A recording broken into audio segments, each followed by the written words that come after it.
Hello and welcome to NewsNight, where we talk to major players in Nigeria's journey to growth and economic development.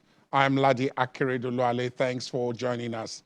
Nigeria's economic climate is seriously challenged by a number of factors, which my guest today on the program believes have been exacerbated by the arrival of elections and the campaign season. From interest to inflation and unemployment rates, as well as security challenges, my guest believes that a laser focus must now be employed by both outgoing and incoming governments at various levels if Nigeria is to turn the tables around. NewsNight talks to the president of the Lagos Chamber of Commerce and Industry, Dr. Michael Olawale Cole.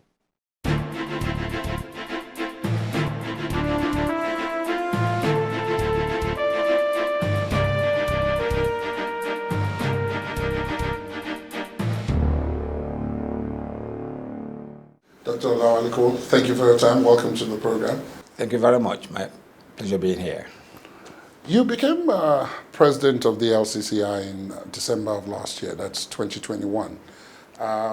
What's been the experience like, especially with such, shall we say, inclement economic weather that you've had to contend with? Well, I came in here, like you've said, in December last year. It's been quite a tough time. That what I know is that I feel a bit happier because prior to this time it was COVID, and that limited what the chamber could do in terms of intervention and programming of all our events. But this time around, we are able to move around, we're able to get a lot of things done, we're able to travel, we're able to see people in government and those not in government to see how we can make things a lot better for the economy. So it's not a very kind climate dealing with governance at a time like this, at this level, that we have a job to do, and we must continue to do it.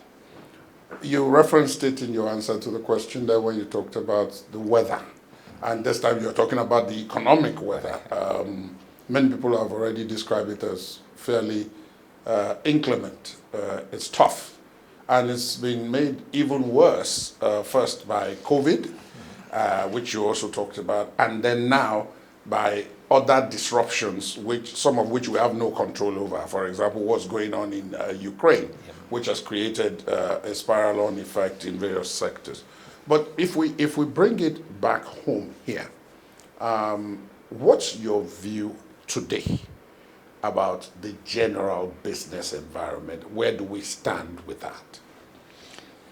Well, with the way the country has been in recent time, at the Chamber of Commerce, we have the opinion that it could be a lot better if certain things are put in place.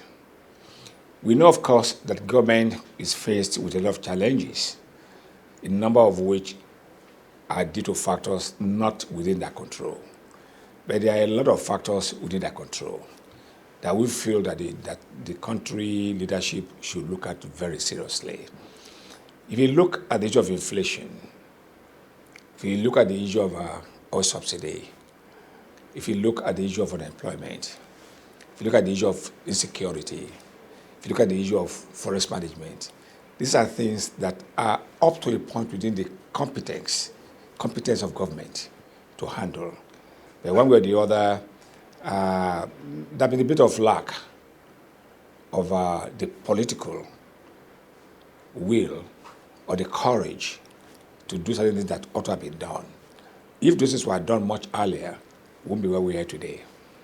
Yes, speaking of today, there are certain things that make people, or that I want to assume that make people like you, who are in business, who are in the private sector, worried, especially when you relate it to government. You've already mentioned some of them. The inflation rate seems to have spiked, and even though some of the things that would probably have been responsible for it are within our control, others are not. Do you think, first of all, we are recognizing that that in itself is a problem? And secondly, that they are even doing anything about it? And when I say they, I'm talking about those in charge of policy, which could positively affect us. Well, it's very clear that there is a divide or not the meeting of places or meeting of minds in the areas of those who are managing our fiscal policies and also our monetary policies. We have been talking about this at the chamber for a long time. There's a need for government departments in charge of fiscal and monetary policies to work in cohesion so as to come up with a front that will address the issues, as against one, taking actions or steps that will get us to +2, and the other one will take action that will get us to -1. So in the long run, we are not where we want to be. For instance, in the area of inflation, a lot of things ought to have been done, which we have been talking about regularly, and which, one way or the other, the will is not there to do it. And if it's been done, I'm sure today we'll be aware. We've also spoken a lot about the issue of security. We've released statements severally on debt burden of the nation. These are things putting us into very, very tough situations. And these are within government to manage. You're not compelled to borrow, but if you don't manage your own resources very well, you might end up doing nothing but to borrow. That's the easiest way to get it done. Just borrow, take more money. Those days they will go and print. You don't print that easily these days. You just go and borrow money. You go and borrow money, all you're doing, you are putting the pressure on future administrations, putting the pressure on future Nigerians who may not even be part of this borrowing now. They are young, they are in school, but that we are paying, they are the people then in management of our economy or of our businesses. We are told that we need to borrow. And incidentally, we are told that we need to borrow because of chambers like yourselves and other people in the private sector, because a lot of what people like you require is in infrastructure, better roads, better schools, water, energy supply, power, and all of that. So that if we're borrowing for those, and we are putting those in place, then of course, definitely that is good borrowing, if you pardon my use of the word of that term. But it does appear from your reaction and from the reaction of others in the sector that I've spoken to, that they are not so sure that a lot of that borrowing has been used for that purpose, because they are not seeing that reflect on their output and on their own outcomes. Is that a fair point? Well, just like the individual, if you have to borrow to do something that will take you to a higher level, why not? If you borrow and does not show on you in the long run, then what have you done with the money? If you look at all the borrows that have happened in the past and it's still happening now, then the quantum of what is on ground in infrastructure development is what people are talking about. If you borrow $20 billion or naira to do a particular project, the project is going to cost you, like, say, 15 billion, and yet you don't finish what it took 20 billion to do for a 15 billion project, then there's a question somewhere: what's happened to the gap? Where did the money actually go? So a lot of other things go into it. And that's why the issue of corruption in governance is an issue that we need to manage very well in this country. That's the fear of people. If you are borrowing, yes, you have to borrow, you must borrow. America, they borrow a lot. But it's showing in what they are providing infrastructure for the economy to keep being the greatest ever in the world and being a strong economy for over the decades. But for us here, a lot of leakages that are in our revenue generation, we are not addressing them. Like, so, please like give for me some instance, examples. if you look at the amount of money that is even in the corruption process of even the tax management. A lot of people complain that when they come to them, a lot of people are after what can they get. You're talking of even the tax. That's people, right, yeah. which is the IGR for government. Even for states, a lot of things are happening under.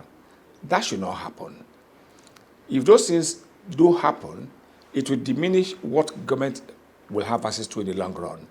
Now, say for example, company A is due to pay 2 million naira, just for the case of this argument. And one way or the other, they end up paying 1 million. And somebody has gotten half a million or 70,000 into his or her pocket.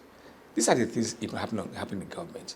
I was Lagos State Finance Commissioner for Finance about 30 years ago, and I knew what we met when we go to government in Ikeja.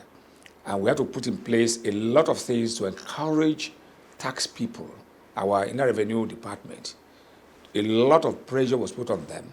We had to also motivate them by giving them infrastructure, vehicles, allowances to make sure they move around and make sure they are discouraged, from taking what should come to government into their own pockets, because they are going to be assessed on how much they have brought in the year. So that's how we moved the Lagos State IGL in 1992 to the figure about 4 times what it was when we came in. And that is what Lagos State has built on now over the years. And now they are making billions every month. But there's a foundation that was laid. That foundation is also available for the federal. It's just for people to ensure that there's probity and accountability in what we do. And unluckily, it's not only in the area of taxation. It's in many other areas of governance that government will need to address. And good enough, Mr. President, a lot of people had confidence that corruption would be an issue that is going to fight to a stop. But we are foreseeing that one thing is the will, but also you would need the cooperation of the citizens of Nigeria to make this happen, because it can be everywhere. The way a lot of people are doing, how many will he handle as Mr. President? A lot of people are doing things under that is not in the best interest of the nation. Look at the issue of our oil subsidy. What's happening there? Why are we subsidizing? That's because we are importing mostly what we need. If refineries are working, for which billions are being spent every year for maintenance, what do we have to show for that maintenance over the years? If you look at the budget for the last 5 years on the refineries and maintenance, then you ask the question, what is the output of those refineries in the last 5 years? Compare with what have been spent on it. You ask the question, you just say that it is infinitesimal. So we are now forced to export our crude and bring them in at figures beyond our control. Yes, because those are international prices. International prices. And what happened? A number of this oil that's even refined and brought in here is being sold even outside Nigeria. So we are subsidizing not only for Nigerians, but also for people who are outside this country, which to me is not our business.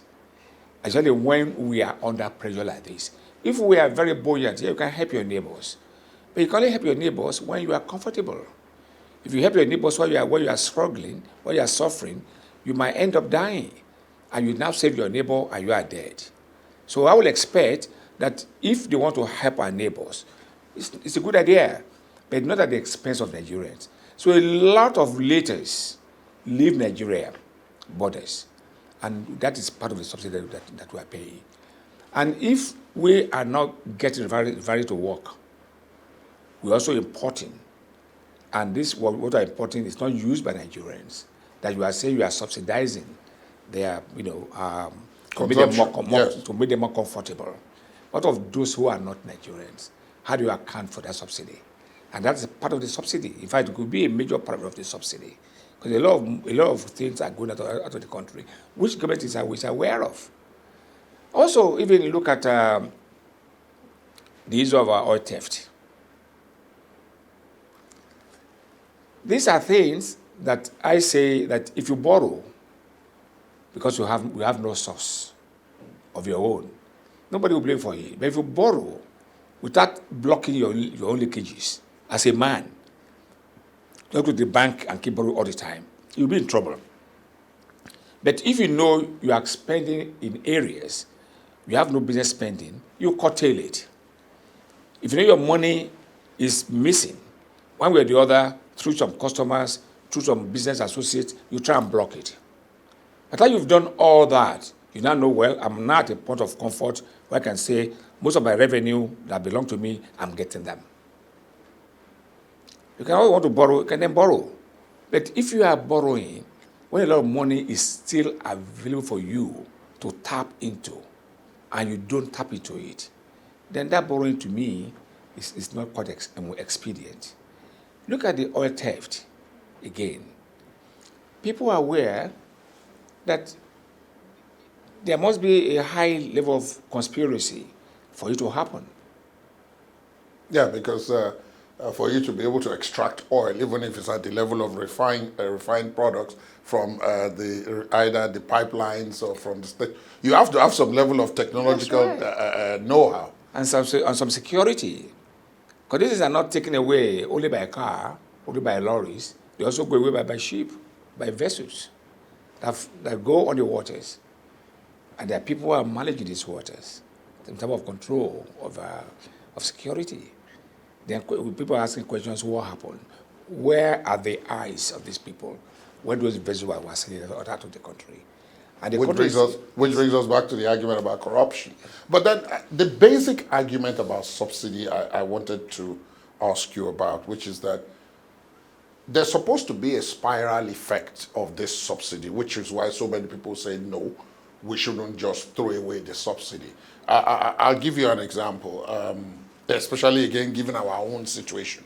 If you look at the way diesel prices have moved in this year alone, in 2022, depending on where you buy diesel now, you may be paying between 800, 850, 900 per liter. Now, most industries, because we have power gaps, are reliant on generators. And most of these bigger generators use diesel. So there's additional cost. Aviation fuel, everybody knows that. The movement of cargo and passengers across Nigeria has more than spiked by several multiples of percentage. Yeah. So when people say, oh, look, these are some of the reasons why we try to control the pricing so that you don't introduce shocks in terms of pricing to the business environment, which they are not able to cope with. Is it a valid argument as someone who is in business? Are you able to say, no, if we know how much? Because I've spoken to one or two people who say, no, that's not an argument for subsidy. If we know how much it is, we can build it into our cost, provided it is stable at that price. We can build it into our cost and we can know whether whatever it is we are doing is viable or not. So again, there are these two sides of it. So which one is it that is really the correct one? Well, for us at the Lagos Chamber of Commerce and Industry, we've made a point over time that we ought to have resolved the issue of subsidy long ago, not even now. Because if we had, we'll have adjusted into it by now. And government will have been able to free a lot of money for infrastructure to help the economy to thrive. When you talk of subsidy, there's nothing wrong with subsidy as a matter of principle. A lot of countries do it. I will recollect in the last couple of months in the UK, look, governments subsidize people for their energy that they use at home because they discovered that prices have just gone up beyond imagination. And they knew that would be a lot of pressure on householders. And what they did was they gave a bit of a council tax refund to their members. They get the first in April. They say by November, they'll give another bigger one again in November. So that when the prices of energy, like electricity, gas, and coal for the house consumption, when the prices are going up, I think they have this to come in to ameliorate the shocks that will come their way. But the truth is that they can afford it. You're talking about the government now. Government, they can afford it. A government that cannot afford to give subsidy should not give subsidy. And we are one of such now. Yeah, because look at it. For April, as at the end of April, the money we spent on maintaining or servicing our debts is higher than the revenue for that quarter. That is totally unsustainable. And if we're not careful, that could be the projection to the end of the year. So we'll be borrowing, how to service debt. That's right. And the bulk of this debt is not taken away. It's not also, a part of it is also the issue of subsidy. Subsidizing as they come, as we pay, subsidize. Also, the people you owe locally, you owe overseas, you could pay. For integrity, you have to pay them. But you're not able to pay them. But the truth again is that most of the revenue is not coming into government's hands.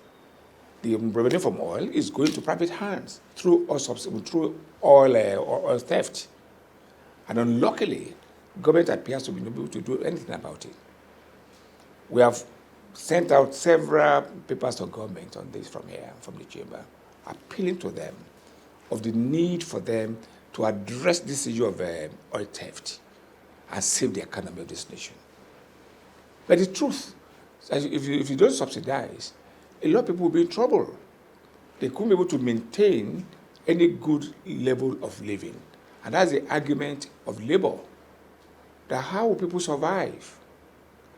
What people have done in many countries is to do some selected subsidy for certain sectors to support them in the area of agriculture, the area of energy, the area of aviation, and some other key areas of the economy. Support them. For instance, the issue of forex. If a lot of companies have access to forex at the official rate, it will be a lot easier. But how many of them have access to forex? Those are manufacturing. It does appear as if the forex is not available, not just that they don't have access, it's not available officially. That's right. Officially, yes, officially. And for those who have it outside, who want to sell it, look at the figure in between. So the point we are making clearly here is that government have to do their own homework on this issue of subsidy. If they cannot at a go take away the subsidy, let them do it gradually. It can be in phases, so as not to allow the shock, because it's now very huge. So the shock will not kill a lot of people. It can be done gradually. And also, you can give some selective subsidies, or grants or help to some very low-income people to support them. But the truth is that the people that enjoy the subsidy are the big people, like you. Or you, sir. Well, I don't know about me, like you, because the truth is that the common man doesn't have 4, 5, 6 cars. The common man does not live in a house of 10, 12, 20 air conditioners, or 4 or 5 fridges or refrigerators. It's the big people that are benefiting from these subsidies. Who can afford to pay it? That's my worry. And the same people are now happy for government to subsidize their own cost of living and their own quality of living. And the poor people are those that will suffer if government will remove the subsidy. That's the balance. But the truth there is that it's the big people that actually should help this country to salvage the economy of this country by making a sacrifice for the poor people. So let's pay what we should pay as the real cost of the fuel we are consuming. In our factories, in our homes, in our offices, on our roads. If you do that, government can now have money released to develop infrastructure, to spend money on education. Look at ASU. But on strike. Because government said they cannot afford to pay what they're asking for. People are saying, can government not really afford? But the truth is that government has no money. Because things are very, very tight. But if there are areas that we can release money like that, like this subsidy, we cannot do it at a go, let them do it in phases.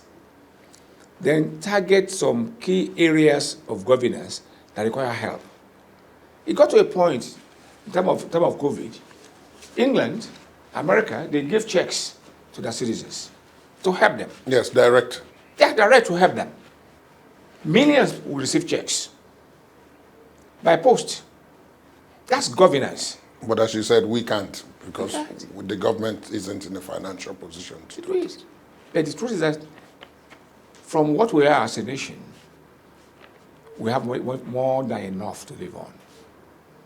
All we need to do is to manage what we have much better than what we are doing now. Just before this interview, I was reading that the governors, that's those at the sub-national level, had proposed that as part of the cost of shrinking the costs and governance, they wanted something that up until now was more prevalent in the private sector, which is they wanted those civil servants at federal and state level who were 50 already to go on voluntary retirement and free up the space, especially because they were people who were earning the most anyway. It's just a proposal, it's not been implemented, but already people are saying, look, this could create another problem. How sure are you that if you took that option, they would pay you your gratuities or they'd put you on the pensions? I mean, they're looking at those who are already on pensions now and they're seeing them constantly go through crisis and hell to be able to receive any kind of payment. But I use that only as a peg to describe where we are and to ask the question that at the level of the LCCI, your members, how have they coped this year with the economic headwinds as they have come? You've mentioned some of them, the foreign exchange, the inflation rate, the aftermath of COVID. We talked about the war in Ukraine. Even if we take just those, how have they managed to cope? Has it been complicated, or is it a situation where many have had to just simply say, look, I can't keep this up, I have to fold? Well, let me tell you from what we know here, as it says, the oldest chamber in West Africa. 134 years old. 34 years old. And we are the second oldest in Africa, but the most vibrant chamber in the continent of Africa. We also have about 60% of the manufacturing sector here at the chamber, of the whole country, here in the chamber. So we have a feel of what is happening. A lot of people are passing through very, very hard times. A number of times here, our DG and some of us here have to do some intervention with government to help certain people, certain companies that are falling into problems. But the truth is that a number of times when we intervene, government, they've been doing their best so far.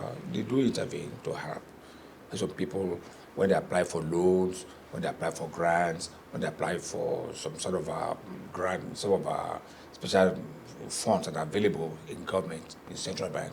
That will help them to speak to central bank. We help them to also facilitate all of this from the banks. But the truth is that many of them are not coping very well. Many are not coping very well, especially those who are manufacturing, because they have real pressure about getting their raw materials. Usually, those of them, their raw materials are actually imported because of Forex. And that's why we are telling government, when the Monetary Policy Committee, when they met, and they raised from 13 to 40% the MPL. Then, of course, the attempt is to work on inflation. Yes. which as a Jew was 80.6. But the truth is that alone itself cannot solve the problem.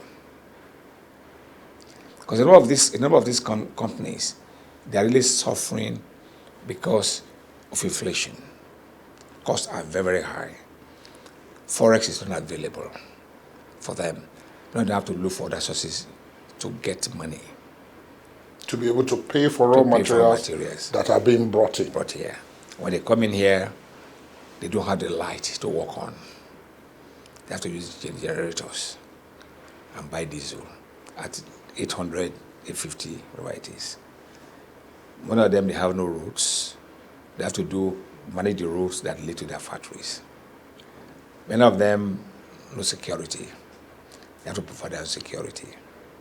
Many of them, no water. They have to do their own boreholes. I was on a corporate visit to a company in Solo about a month ago. They operate on generator 24/7. And they have their own boreholes that they use to avoid any interruption or the quality of water that will come. These are things that they are coping with in a country that is as rich as Nigeria. And that's why a number of companies are closing down and moving to a smaller country that's not even up to the GDP of Lagos. That's Ghana, of Lagos State. Move to Ghana. They find it more convenient there to do business there. A number of major companies have moved from here to Ghana because they find it more temperate to handle for them to do their businesses. You know. And then, of course, power is more steady in Ghana. That's right. I mean. But the truth is that we are the giant of Africa, and we have all it takes to keep that status. All we need is political will of our leaders to do all those things that will make us to get to where we want to be. This is a nation of over 200 million people, not 200 million people who are useless people, 200 of very vibrant, aggressive, and hardworking people. People who are making their ways all over the whole world. People who are creating good name for Nigeria globally and who don't want to stay in their own country. I'm saying no. The time must come, let's encourage our people to come back to Nigeria and build Nigeria. They cannot go to Nigeria unless the environment is there for them to come and do their own businesses or perform their own roles for the economy. So our companies are really having very, very tough times. But we tell them that we'll do our best to talk to government. We should do almost on a weekly basis. If I just released a press release today on dead body, we did a dead body event here about a month ago, for which we did a paper, we get to government. What we now do from my regime is that all our submit to government, I package them, send them to different people in government at the federal and the state level. Because they can't pick everything through the newspapers. So let them see the whole context of all our arguments. And when we have all these engagements, all the summaries of all discussions, decisions, and recommendations, we put them together and send to government. And we want to thank God. The Office of the SGF replied some time ago that they acknowledge those things and they are working on them. So we are very hopeful that this government can still correct a lot of things between now and when they leave next year.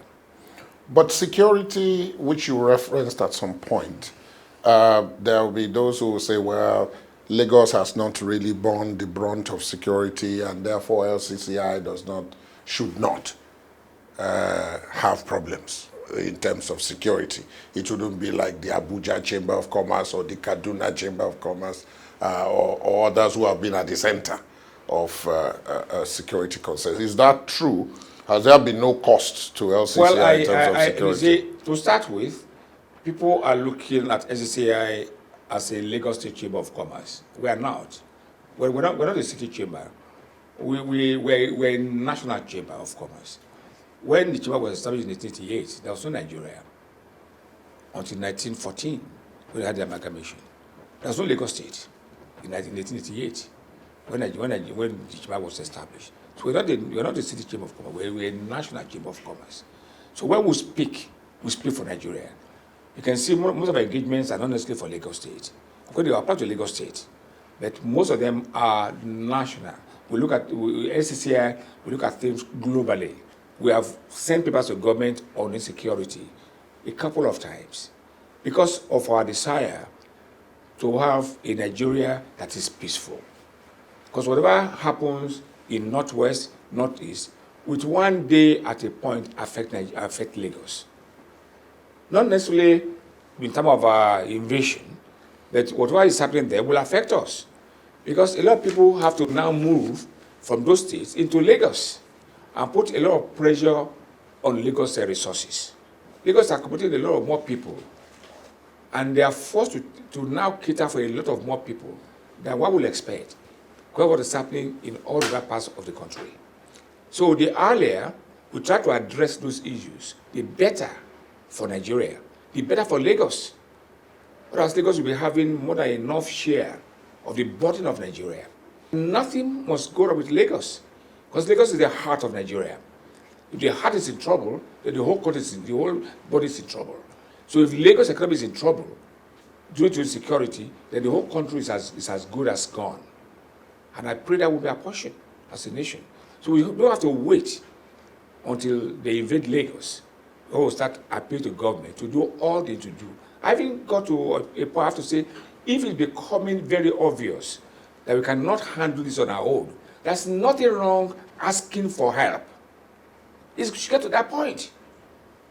Because I had to say that at a point. Our boss had got so worried. I said, if we were not able to keep our country safe, we should not, out of pride, that, oh, how can Nigeria go and appeal to come and help them, and now see ourselves become a failed nation? Nigeria is too big to be a failed nation. If we are 12, 15 million people, okay. Over 200 million people, where do we go? Who will absorb us as a nation? Which country in Africa will take us? Which country in Europe will take us? What's the population of England? Even of Europe? We have over 200 million people here in Nigeria. So we must do everything to help government to see the reason why they must work on this issue of insecurity. That is now creating a big problem. And we got to a point where I had to weep when I heard that they said they will abduct our president. I said, that is courage from them. To see they will take our number one citizen. And they have said it, and we have not seen any serious action that will go and fish at those people who are saying such things, more than what we have seen so far. So I want to say that at the Chamber of Commerce here, we are for the whole country. Our worry is for the whole country. Because if we don't speak, people will blame us. They say, you are around for 134 years. You have the pedigree, you have the age, you have the size, you have the connection. Speak to people in government to help. And therefore, I'm making this opportunity to appeal to government that if there's nothing that they can do to help the economy of this nation, they must do something about insecurity. Because without security, there can be no economy. I must ask you about two things. Well, about two outside control things that tend to affect what's going on here. The first is, of course, as you mentioned, our neighbors in West Africa, and the issue of trade. It got to a point where the president had to order the closure of the borders just in the run-up to COVID, when COVID arrived, in the expectation that that would help stem some of the problems of indiscriminate bringing of goods into the country to compete, the issue of tariffs and all of that. Is it a good deal, especially for Nigerian businesses, for us to have this continent free trade agreement? The AFCTA, the African Continental Free Trade Agreement, in my opinion, and in that of the Chamber, is a worthwhile development for Africa. But the only thing that Nigeria must be positioned properly to achieve the benefits of that agreement. Others will be the one that will suffer for it. Not all countries have signed the agreement in Africa. I think there are a couple of countries, maybe 5 or 6, that have not signed the agreement. But Nigeria, like we said, also delayed before they signed because Mr. President was being careful, which I agree with. But the truth there is that if we trade with ourselves in Africa, then we'll have a better chance to develop our continent. But Nigeria, being the biggest economy in Africa, must ensure that we are well positioned to take advantage of the benefits of the continental-free trade agreement. Otherwise, our companies will lose out. In the sense that if our cost of operation here is quite higher compared to that of our neighbors, then there'll be issues. Because a lot of costs Nigerian businesses are having to carry, which will be part of their cost in the long run, which of course will determine their prices, might make us not very competitive. So these are the areas that we need to make sure that we look at. That's why we are very concerned about how much is available for capital development for the country. In the first quarter alone of this year, the bulk of the money, went for debt servicing. Just over 700 million naira went for capital. And I do hope that there will be funds. One thing is to have the budget. Another thing is for us to also have the money released when the time is due for the fund to be released for the capital, for the expenditure. Yeah. If you look at all this, you can see that there's a lot of pressure on Nigeria to remain competitive, even within Africa, even within the ECOWAS. What are the problems we had about AGOA? A number of our companies could just not cope. Then they talk about the issue of quality, the issue of packaging, a lot of other things. Then the issue again was cost. People now saw that it's even cheaper to buy things that are imported than things that are done here locally. Because of that additional cost. That's why that they are there to carry, that other overseas countries won't have to worry about. They are taken as given. They are taken as given. No factory in Europe or America will go and employ some sophisticated people for security for their factory. They don't need it. Because the environment provide all this, or provide menstrual water, or look for light. They just hold on to what's given by government.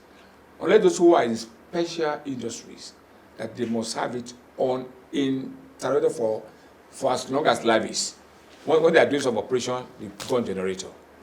There's some countries don't even care. They just, because the supply of light is taken for granted. And it's been there for decades, uninterrupted. I remember in England, when I was in England, if they would take light for 10 minutes, they will announce it. That they will be, I'm sorry, we do some maintenance, 10 minutes between the hours of 4 a.m. And 4:30 a.m., we're going to switch off just for about 20, 30 minutes, and exactly that time they'll come back. You can then plan yourself. But those are in those days. I'm sure once they still do it once in a while, but it's a very rare thing. But here it's like a norm. So it's like it's normal we don't have light. Or you now, from government, we now have to fall back on your own generator. So I agree entirely. I believe in the African Continental Free Zone Agreement. I believe in it very well, the AFCT. I believe in it very well. Because we need to work together as Africans. Because it is not in our interest for Africans to be patronizing other countries and leave their brothers here in Africa. A lot of you can buy from Ghana. Why not buy from Ghana? Why do you have to go and buy it through other countries? That's what happens. A lot of products they have in Kenya, you will not buy them from another country, overseas. Because the first set to those countries, you now buy from there, you now bring to Nigeria. Why can't we do it directly? And that way we do it, it will make Africa stronger. It also make us to develop the weak African countries, become stronger, because we can help them to mentor them. We can help them to develop them. We can also help them to even have some of our companies to go there to set up, manufacture in those countries, give them labor, supply labor give them labor in that country, give opportunity also to grow their economies, as against also relying entirely on foreign countries. So I agree entirely in that African agreement. It's just for us to ensure that Nigeria is well positioned so as to take full benefits of the arrangements. At the LCC, I am sure there are people who would have reported to you. There is very well known that there is, as you pointed out, seemingly an absence of will to take on some vested interests in government, especially when it relates to corruption, inefficiencies, duplication of parastatals, things like that. But there are those who say that that has also crept into the private sector too. You have a significant corruption, attempts to cut corners on the declaration of taxes, attempts to smuggle in goods to undercut competitors, and all of that. As a chamber, which is a body of members, what are you doing? Is it true that you get reports like this? And if so, what are you doing about such reports? Well, I wouldn't say that we have gotten sent to us in writing about such report, but we hear about it. Then we also know that whatever is happening around us is a function of the total environment that businesses do operate in this country. For us as a chamber, when they come in for the induction, we emphasize the issue of high ethical standard, of high ethical practice in business and our professions. What I'm trying to say in effect is that a number of our members here, if not all of us, we all try to make sure we do things properly. There are a number of times when they've had problems, they run to the chamber for help. And we speak to government. A number of times too, in customs, MPA, they've helped them. The master, they've helped them. Without necessarily asking for anything. So which means that if we as Nigerians, if we can all decide to have a clean nation, it's achievable. The leadership must set the pace. Because when the pace is set by leadership, followers will just follow. Dr. Olawale, thank you so much for your time. Thank you, my brother. Thank you with you. Thanks so Thank you much. very much. Thank you.